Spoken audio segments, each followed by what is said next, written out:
Hey guys, welcome back to my channel. I know it's been a little bit since I posted a video, but a lot has happened. So I'm gonna kind of fill you in on what's going on. In fact, this is gonna be a little bit longer of a video, so hang in there.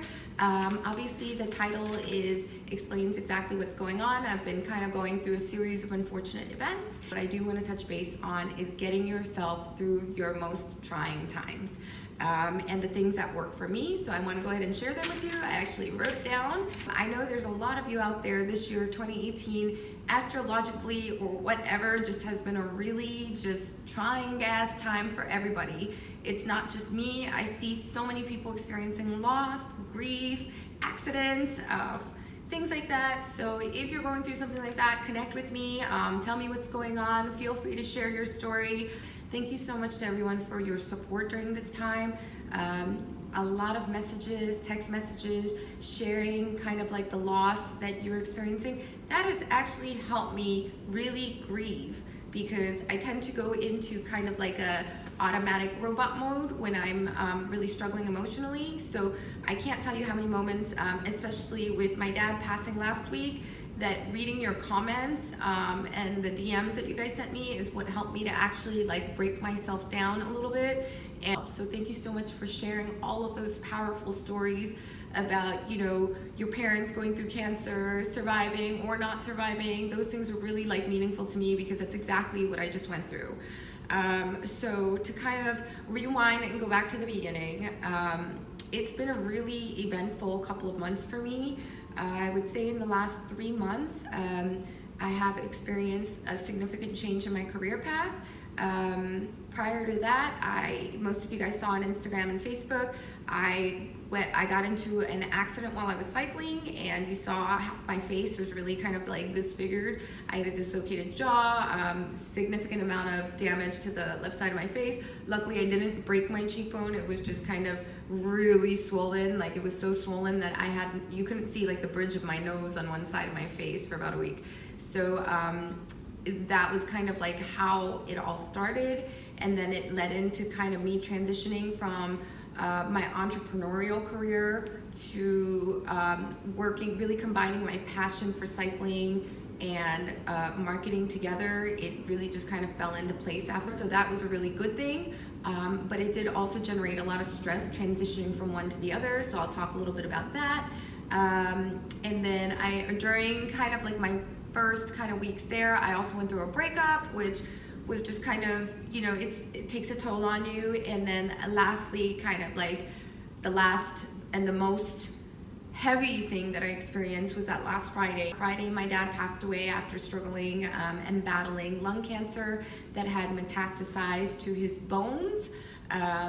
So he was in a significant amount of pain. So that was a really hard thing to kind of experience, a parent going through, you know, those kind of things. So it was a lot on my family. But outside of that, what I really wanted to talk to you guys about was how I got through those moments. I think we all experience heavy times in our lives at different times, and it's never guaranteed that we're gonna have this happy, amazingly uneventful life, you know, that's just like steady as a stream. It's totally normal to have these ups and downs, and it's really learning to go through the down phases of your life with as much comfort as you can. So I wrote down a couple of things this morning. I was doing a little like yoga stretches, and I really thought about like, wow, how did I get to today without having a complete, utter mental breakdown? And these are the things that I really noticed. So I wanted to share them with you to kind of let you know if you are also going through a really hard time, if you are going through some changes like this.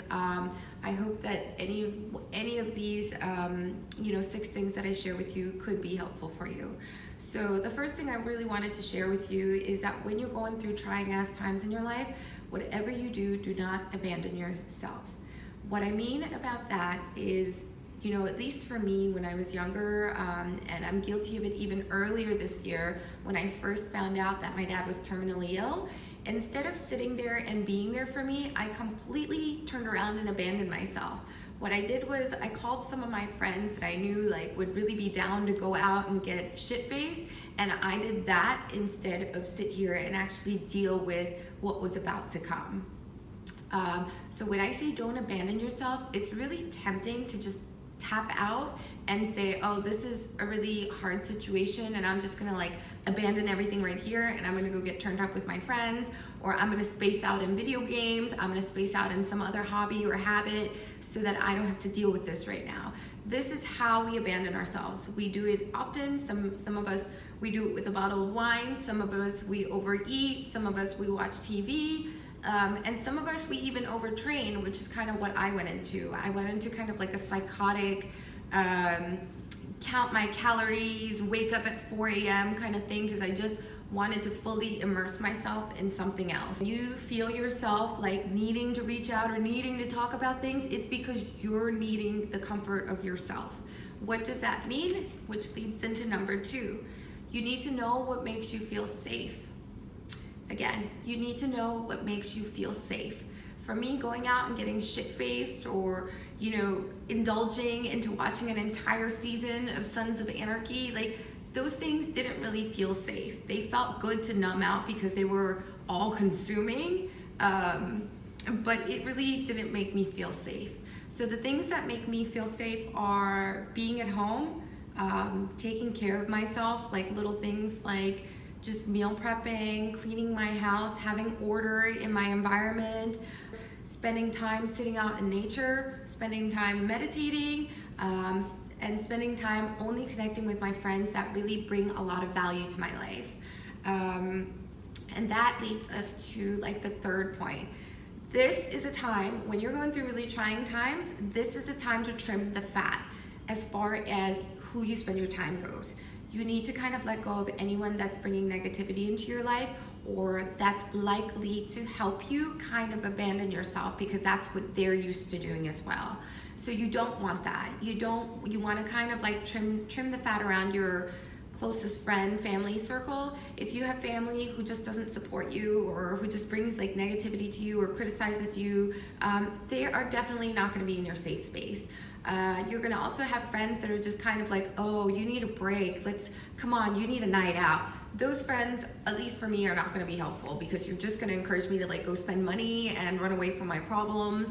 And that has never helped me solve anything. And being there for myself would actually require me to sit down and be with myself, even if it's like a little bit uncomfortable, to be able to sit there and be with myself and ask myself what I need from myself. And so much of that leads into number 4. I found myself really needing a lot of sleep. For whatever reason, this took up my entire emotional bandwidth, just going after one event back to back to back. So I really just didn't have the energy to work out or train as hard as I normally do. I'm actually down to probably cycling about 35 miles a week, which isn't ideal for me, but I needed all this emotional bandwidth, was taking up all of my time and energy just to get through my day.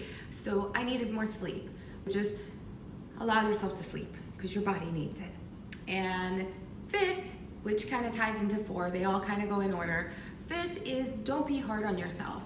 The first kind of few weeks, especially after I got injured, I was really pissed off because only my face was injured, and I felt that I should get back to my training routine within the week, which was really unrealistic of myself, but I felt that way. I felt like, well, you're not injured anywhere else, so there's no reason for you not to be on bike. Just because you feel uncomfortable about the way you look does not give you an excuse not to go to the gym, not to work out, not to leave your house. So those are things that I was personally beating myself up about, and I realized in retrospect that was completely unnecessarily mean to myself. Cycling is such a big part of my life that I normally am pretty hard on myself when I don't stick to my exercise regimen, whether that's going to the gym 2 to 3 times a week and being able to cycle the other 2 to 3 days.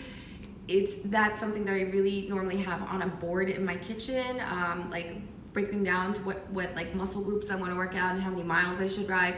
Not having that and not being able to follow that only simply due to not having the emotional and physical bandwidth to do so was something that took me a lot longer to accept than the other parts of like the struggles that I've had to face. Even today, it was hard for me to stay home and make the video before I went to work versus get up and go immediately to the gym, which was kind of like what I wake up always